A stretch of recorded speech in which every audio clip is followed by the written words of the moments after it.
اور نرسری میں جو پودے ہیں اس میں کہتے ہیں ناپاک پانی چلا گیا، تو کوئی بات نہیں کہ ناپاک پانی چلا گیا ہے تو اس کو پاک کرنے کی حاجت نہیں ہے، اس پہ تسلسل سے پاک پانی ڈالتے رہیں، وہ جذب ہوتا رہے گا، اور حتیٰ کہ ایک وقت آئے گا جب اسمیل وغیرہ اس کی یا رنگت ختم ہو جائے گی نجاست کی تو بالکل پاک و صاف ہو جائے گا۔ اور یہ تراویح عورتوں کے لیے بھی سنت موقدہ ہے جیسے مردوں کے لیے ہے، دونوں کو پڑھنی چاہیے۔ افطاری اگر 2-3 منٹ تاخیر سے کر لیں تو کوئی مسئلہ نہیں ہوتا، یہ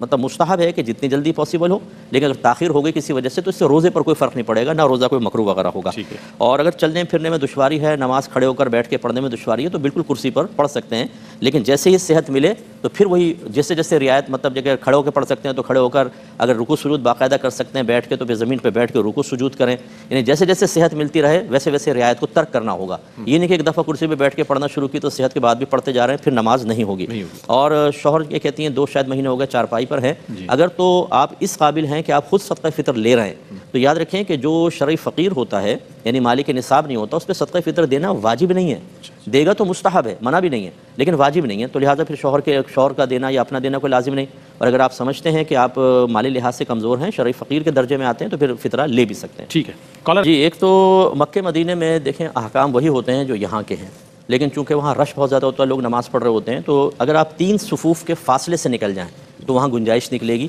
فقہا کے اس میں 2 قول ہیں، ایک میں تو بہت بڑی مسجد کا حکم ہے اور ایک میں کم از کم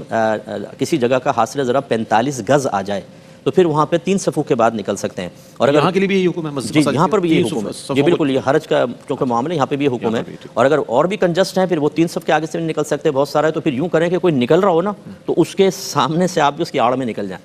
یعنی وہ آگے سے نکل رہا، سب کو نہیں روک سکتے، تو وہ نکل رہا ہو تو آپ اس کی اس طرف کر کے آپ بھی نکل جائیں آڑ لگا کر کے، ورنہ ویٹ کرنا چاہیے، کیونکہ نبی کریم نے فرمایا کہ نمازی کے آگے سے گزرنے والا اگر جانتا کہ اسے قدم اٹھانے میں کیا ہے تو 40 سال تک وہاں کھڑا رہنا اس قدم اٹھانے سے بہتر محسوس کرتا، اس لیے یہ گناہ ہے، اس میں احتیاط کرنی چاہیے۔ بغیر محرم کے خواتین کو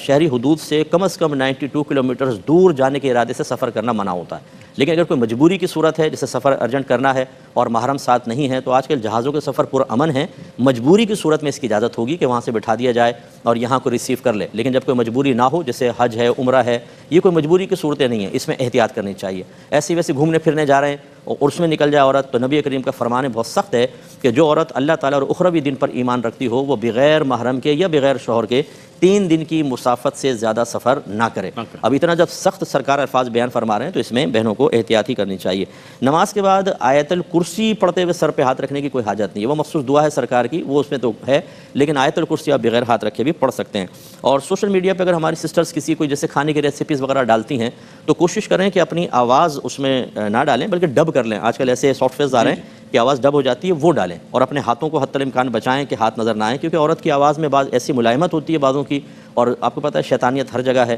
کہ وہ آواز سن کر ہی خواہ آدمی کا دل مائل ہوتا ہے، اور اگر ہاتھ خوبصورت سے ہیں اور نیل پالش پہ لگا دی تو پھر اس میں بد نگاہی کے اندیشے ہوتے ہیں۔